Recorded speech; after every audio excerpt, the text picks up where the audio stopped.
Many of my videos are about dangerous things like bear attacks or home invasions. It's obvious that such things could easily go sideways and end with an unfortunate death. It's very natural for people to wonder at some point in their lives what happens after death. This video is meant to answer that question with both evidence and a lack of religious bias. I'm also going to provide counter-arguments because I want to give you a balanced view. This video will obviously be different from my usual ones. If you don't like this topic and you think I should stick to my usual sort of videos, make sure to mention that in the comments section. If you do this, make sure to mention a topic that you're interested in and that you should think I should cover instead. Near-death experiences, or NDEs, are what people see and feel when they are clinically dead or near death. These experiences tend to be obviously unusual, but also very positive and euphoric.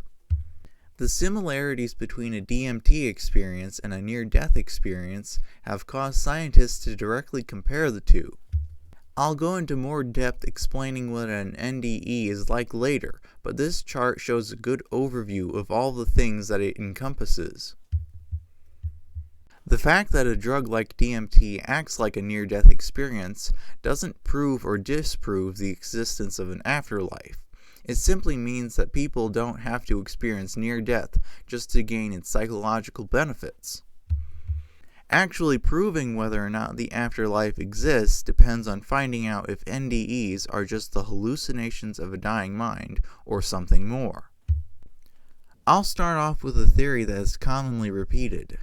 Dr. Rick Strassman's theory is that when people are dying, the pineal gland releases a large amount of DMT, and that this explains the blissful feeling and visions associated with near-death experiences. The problem with this theory is that there is simply no evidence that it's true. Rick Strassman himself admits this fact. Some people may point to the fact that DMT was found in the pineal gland of rat brains. However, this was a trace amount. The human pineal gland is quite small, and it's unlikely that it could produce such large amounts of chemicals. Until there is any kind of hard proof that significant amounts of DMT is actually created in the brain, this theory should be immediately dismissed. This is a study about rats who were killed with cardiac arrest. The rats had synchronized brain activity after they were clinically dead. Some scientists have pointed to this study as proof that there is measurable brain activity up to 30 seconds after death, and that this can explain the heightened consciousness described by humans who have experienced an NDE. Therefore, it could be argued that people are in fact both conscious and hallucinating after clinical death. This is a quote from a neurosurgeon who worked on a study about the brainwaves of a dying man. He said that there was brain activity in the dying man that is similar to people who have had memory flashbacks and out-of-body experiences. This brain activity started 30 seconds before the heart stopped and lasted 30 seconds after the heart stopped. However, the neurosurgeon was still uncertain whether this brain activity meant that the dying man was still conscious or if it was just nerve cells dying. However, we can say that both rats and humans seem to have brain activity for up to 30 seconds after the heart stops. This is a quote from an FBI wound ballistics workshop. This proves that at least 10 to 15 seconds after the destruction of the heart, a human can not only be still conscious, but also upright and moving. Similarly, hunters can attest to the fact that deer, for example, will still be running for seconds after an extremely damaging heart wound. Dr. Kenneth Ring has concluded that NDEs are not hallucinations because hallucinations tend to be incoherent and unconnected. NDEs, on the other hand, are both clear and connected. Furthermore, he has stated that both drugs and anesthesia seem to make it more likely for a person to forget their memories of an NDE. Bruce Grayson, MD, has made a similar statement about how two studies prove that drugs and anesthesia make it less likely for people to experience NDEs.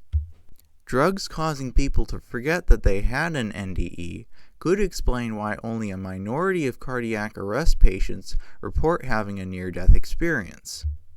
A hardcore skeptic might argue that NDEs are actually a peculiar sort of hallucination that randomly happen when you are near death. Some drugs and anesthesia can cause hallucinations in normal use. You'd think that if NDEs are just hallucinations, drugs and anesthesia would increase the NDE rate instead of decreasing it. There is a memory questionnaire that is designed to distinguish real events from imagined ones. This chart demonstrates that near-death experiences are real and are quite different from imagined events such as hallucinations. NDEs are sometimes described as realer than real, and this chart may help illustrate that concept. The same people who were originally interviewed about their near-death experience in the 1980s were re-interviewed about their experiences starting in 2002. The lack of any real difference in these two interviews proves that these memories are in fact accurate and not misremembered due to the years that have passed. Some people would point to this study as proof that people that are members of theistic religions are more prone to NDEs than non-theistic religion members. Therefore, they argue that a certain belief system could be making people prone to NDEs.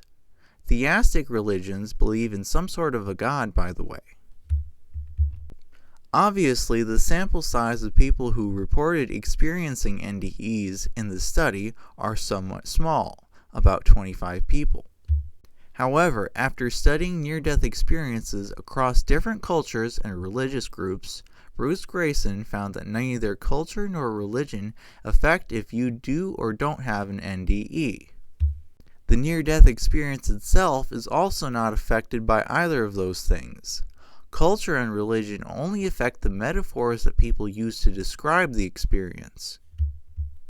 Furthermore, NDEs can directly contradict the religious beliefs of the people that experience them. If NDEs were somehow influenced by a person's strong belief in their religion, you might expect that it would reinforce their beliefs instead of contradicting them. Now we get to the really interesting part, the near-death experiences themselves. Al Sullivan reported an out-of-body experience when he was undergoing heart surgery. He said that he was floating above his body and looking down at the operating table. He said that his surgeon, Dr. Takata, was flapping his arms. Al had his eyes taped shut and was under anesthesia, so he should not have known about this habit of Dr. Takata. This habit being that he puts his hands on his chest and points with his elbows to prevent his hands from being contaminated. People may suggest that Al was totally fabricating the story or hallucinating, neither of which would explain why Al could know about this peculiar habit of Dr. Takata. Pam Reynolds had to have brain surgery to remove an aneurysm. She had her eyes taped shut and molded speakers put in her ears. These speakers made very loud clicking noises. During the surgery, she had an out-of-body experience where she noticed details that were later verified by cardiologist Michael Sabbaum. These details included a discussion about the veins in her left leg and the fact that the song Hotel California was being played. She also accurately described a bone saw that looked like an electric toothbrush and noted the fact that there was 20 people in the room. Both of these cases seem to prove that what people observe during an out-of-body, near-death experience are actually happening.